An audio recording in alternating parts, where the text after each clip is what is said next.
বিসমিল্লাহির রহমানির রহিম। আসসালামু আলাইকুম। আমি ফাতেমা আপনাদের সাথে এখন যুক্ত আছি ঢাকা উত্তরা থেকে।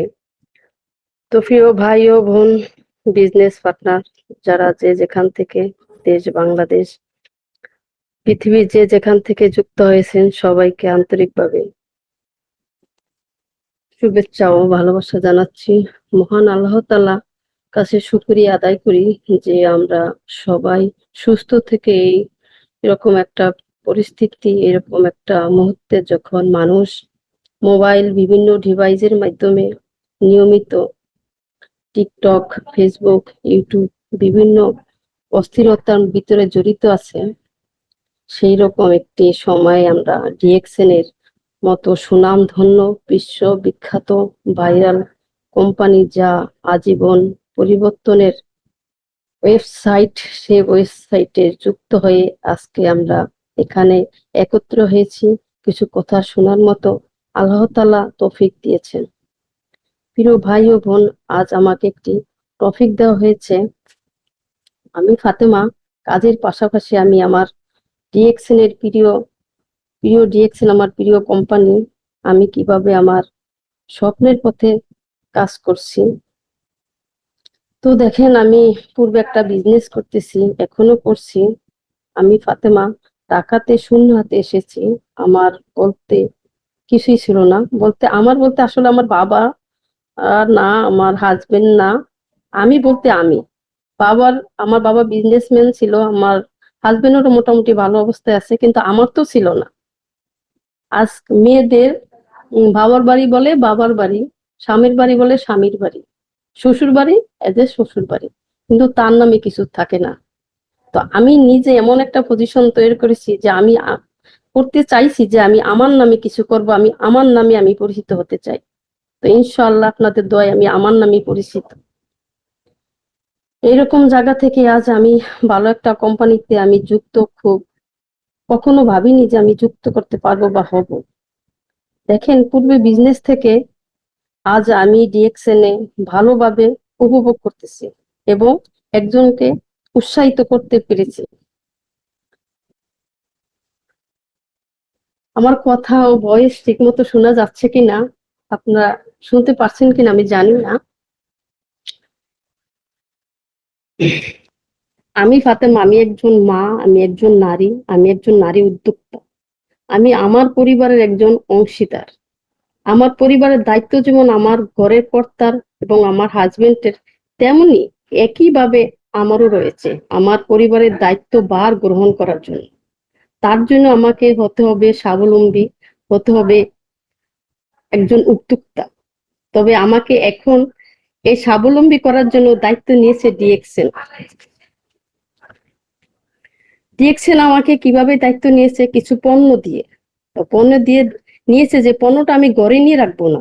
যেমন আমি এই পণ্যটাকে কিভাবে লোক সমাজে একজনকে সেবন করার জন্য দিতে পারবো, কেননা কারো শরীরে কি রোগ আছে, রোগের জন্য দিতে পারবো, এরকম একটা কিছু করার জন্যই তো প্রোডাক্টটা দিয়েছে। প্রোডাক্টটা এমন না যে আমি একটা পাফিয়া আমার হাতে ধরিয়ে দিল ডিএক্সেল, আমি পাফিয়াটা কি আমার ওয়ার্ডরোবের উপরে রাখবো, না আমার ওয়াশরুমে রাখবো, না আমার টেবিলে রাখবো? ওই পাপায়াটা দিয়ে আমাকে আগে সেবন করতে হবে, আমার নিজের চর্চা করতে হবে যে ত্বক কিভাবে পরিষ্কার পরিচ্ছন্নতা হয়, ত্বকের মসৃণ কিভাবে করে, ত্বকের তৈলাক্ত ভাব কিভাবে দূর করবে, ত্বকে দাগ যুক্ত কিভাবে হবে। আসলে আমরা যদি ইউজ না করি, এই সম্পর্কে আমাদের কারো কোনো আইডিয়া থাকবে না। আমরা যখন ইউজ করব, যখন নিজেরা ব্যবহার করব, তাহলে ভাববো, ব্যবহার করলে আমরা বুঝতে পারবো যে এটা দিয়ে আমাদের এই জিনিসটা হয়েছে।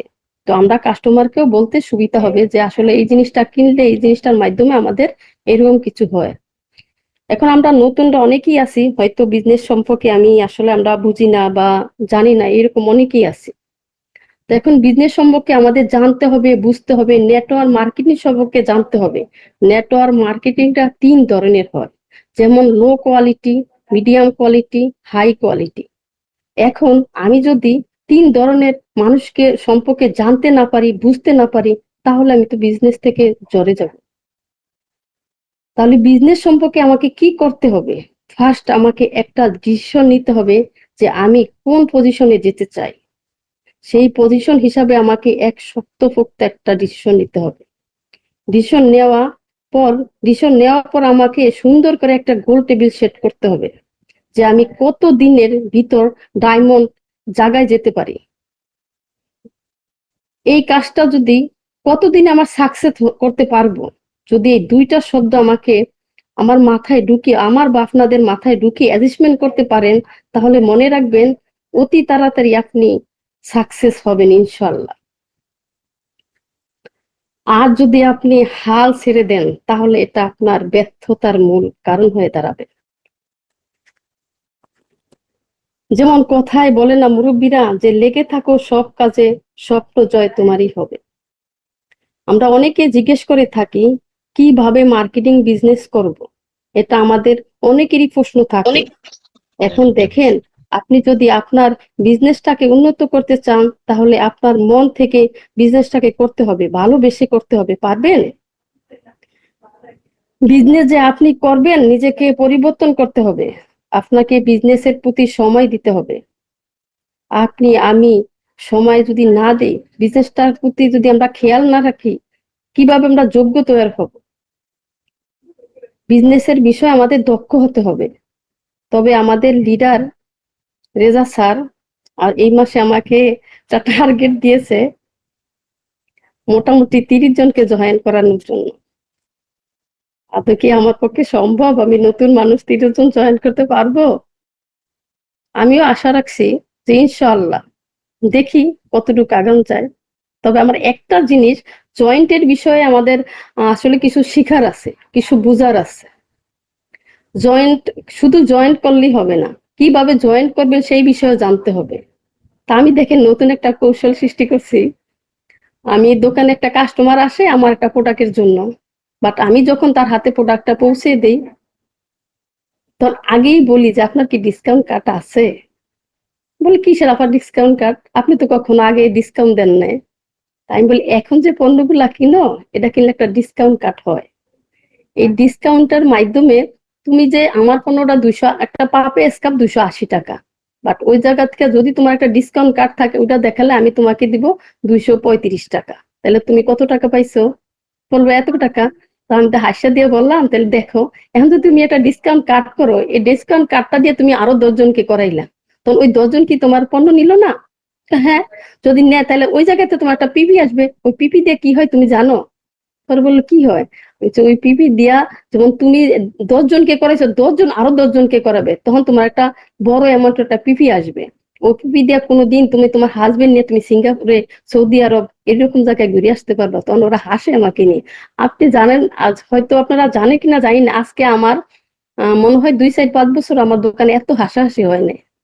মানে এই বিজনেসটার কারণে আমার প্রত্যেকটা মানুষই আসতেছে, সবাই হাসতেছে, প্রোডাক্ট কিনতেছে, আমারও খুব ভালো লাগতেছে। আসলে আমরা কোনোদিন ভাবি নাই যে এই বিজনেসে আমি আসলে জড়িত হব, কারণ আমি আমার যতটুকু আইডিয়া ছিল আমি কখনো ভাবি নাই যে আমি নতুন করে আরেকটা বিজনেসে জড়িত হব বা করব। কিন্তু এই বিজনেসটা আমার কাছে অনেক ভালো লাগছে। শুধু টাকার জন্য কিন্তু আমি বিজনেসে ঢুকি নেই, যে আমি এটা থেকে টাকা পাবো, টাকা ইনকাম করব, ওইরকম আশা আমার ছিল না। কারণ আমার আসলে ওইরকম এত চাহিদা নাই যে এটা থেকে আমার আরেকটা জায়গা থেকে আমার টাকা ইনকাম করতে হবে। আমার মোটামুটি চলার মতো আল্লাহর রহমত আছে বা চলতে পারি, আমার যতটুকু হয় আমি নিজে এনাফ। কিন্তু আমি এটার কাছে আসছি শুধু একটা কারণে, আমি যেহেতু পৃথিবীটা একবার ঘুরতে চাই। আমি এই ডিএক্সএন এর ভিতরে কি আছে আমি শুধু এক নজর দেখতে চাই। এই ডিএক্সএন কি আছে, ডিএক্সএন এর ভিতরে কেন এত পপুলার, কেন আমার লিডাররা এত দেশ বিদেশ ঘুরে, কেন আমরা পারবো না কেন? তাই আমি ডিএক্সটা নিয়ে আসলে পড়ে আছি। যে কথায় আছে না, অনেকে আছে আমরা মানে আমাদের বড়রা কি বলে আমরা শুনি না, ওই যে যেমন আছে সিংহের যেমন আছে না কিছু, ওই যে বড়রা যদি একটা বলে মনে করে দূর হে কি বললো, দরকার নেই, আমি আমার নিজের বিক্রি করলে আমি প্রোডাক্ট শুধু বিক্রি করব, সেল করব, আমি ওটা দিয়ে যা পাই ওইটাই এনাফ। না, এটাই এনাফ নয়। আপনাকে বুঝতে হবে যে আপনি কোন জায়গায় যেতে চান, ওই পজিশন হিসেবে আপনাকে চলতে হবে। আমি চাই যে আমার 6টা যেহেতু লিঙ্ক করতে হয়। আসলে এটার সিস্টেমটা যেহেতু মাত্র হবে এই ১ মাস হইছে, এখনো তো আসলে আমাদের ঐরকম জানাশোনা হয়নি বা জানতেও পারিনি বা জানতেছি যে অল্প হালকা পাতলা কিছুটা জানতেছি। এটার থেকে যতটুক আ করতেছি এটা কি আমার মনে হয় যে আমার জন্য অনেকটাই। তো আমি আশা আছে এই মাসে আমি কিভাবে একটা কি পদ আপনাদের জানি? স্টার জান না কি আছে? আসলে আমি ওটা হইতে চাই। এই মাসেই যদি যেইভাবেই হোক আমার টার্গেট, যেহেতু আমার লিডার আমাকে ৩০ জনের টার্গেট দিয়েছে, আমি চেষ্টা করব ৩৫ জন করার জন্য। লিডার আমাকে দিয়েছে ৩০ জন, তো আমার চেষ্টা আছে ৩৫ জন। যেহেতু আমি আজকে ১২ তারিখ, ১২ তারিখে আমার অলরেডি ১২ থেকে ১৩ জন হয়ে গেছে। তো বাট আমি একজন করেও যদি ডেইলি করাই, তা আমার ৩০ জন এমনি কভার হবে। এটুকু আশা তো আমার আছে যে ইনশাআল্লাহ আমি এটা দিয়ে পারবো ৩০ জনকে। তবে আমাদের অনেকের ভিতরে হয়তোবা যারা ডিএকশন করেন, ডিএক্সএন, কিন্তু আমার আসলে ইয়াটা এখনো উচ্চারণ হয়তো হয় না ওইভাবে। তবে তাদের মাথার ভিতর ঢুকিয়ে নিতে হবে যে ডিএকশনটা আপনাদের মাথার ভিতর যদি ঢুকিয়ে না নেন, যদি হালকা পাতলা ভাবে তাদেরকে এটার ইয়া করেন, তাহলে কিন্তু হবে না। আপনি ভাববেন যে আপনি একটা প্রতিষ্ঠানে ঢুকছেন, এই প্রতিষ্ঠান থেকে কিভাবে আপনি আপনার পজিশন তৈরি করে আনবেন। আপনার যদি পজিশন তৈরি করতে হয়, তাইলে আপনাকে এটার ভিতরে ঢুইকা এটার ভিতরে কি আছে, কোন উচ্চতা আপনি যেতে চান, ওই উচ্চতা পর্যন্ত আপনাকে যেতে হবে। বাট আপনি ২ দিন করলেন, ৩ দিনে আপনি ঝরিয়া গেলেন, ওই রকম রিঅ্যাকশনে কেউ আসেন না। যদিও আসেন আগেই সরে যান। আমার কথা, আমি যেই পথে পা বাড়াইছি ওই পথে কি আছে আমি দেখব। আমি চাই আমার সাথে যারাই জয়েন্ট হবে সবাইকে আমি আসলে বয়সটা জানি কার আসছিল। ওকে, আমি চাই আমার একটা সিস্টেম আছে। আমি ভাবতেছি যে আমি ১৫ দিন পর ১৫ দিন পর একটা মিটিং ফেলাইবো আমার বাসায়। যেন আমার যদি ৩০ জন বা ৩৫ জন ৪০ জন আমার আন্ডারে জয়েন্ট হয়, তাহলে আমি যদি একটা ওদের নিয়ে একটা গোল বৈঠক করি, চা পানি দাওয়াত দেই, তা আমি একজন লিডারকে যদি আমি হেড অফিস থেকে বলি, অবশ্যই তারা আসবে। তো ওই সময় যদি আমি ৩০ জন লইয়া বসি বা ৩৫ জন লইয়া বসি, আরো ৫ জন আশেপাশের থেকে আরো ৫ জন আমি রাখবো ওই জায়গায়। আমি যখন আরো ৫ জন রাখবো, ওই ৫ জনের সাথে আমি আরো ১০ জন ছিনিয়ে আনবো ওই জায়গার থেকে। তা আমার জন্য একটু দোয়া করবেন। আমার লিডাররে বললাম যে আমার জন্য একটু সবাই দোয়া করবেন, সবাই আমাকে শিখার জন্য উৎসাহিত করবেন, আমাকে শিখার জন্য আগ্রহ দেখাবেন। তাহলে আমার মনে হয় আমি আর একটু আগে যেতে পারবো। তা আমি হয়তো অনেকটা হয়তো কি বলছি না বলছি আমি জানি না, হয়তো ভুলবশত কিছু ভুল হতেও পারে বা জানি না কোনটা হয়েছে। যদি কোনো কিছু ভুল হয় আপনারা সবাই ক্ষমা দৃষ্টিতে দেখবেন। আশা রাখি ভালো আছেন, ভালো থাকবেন। খুদা হাফেজ।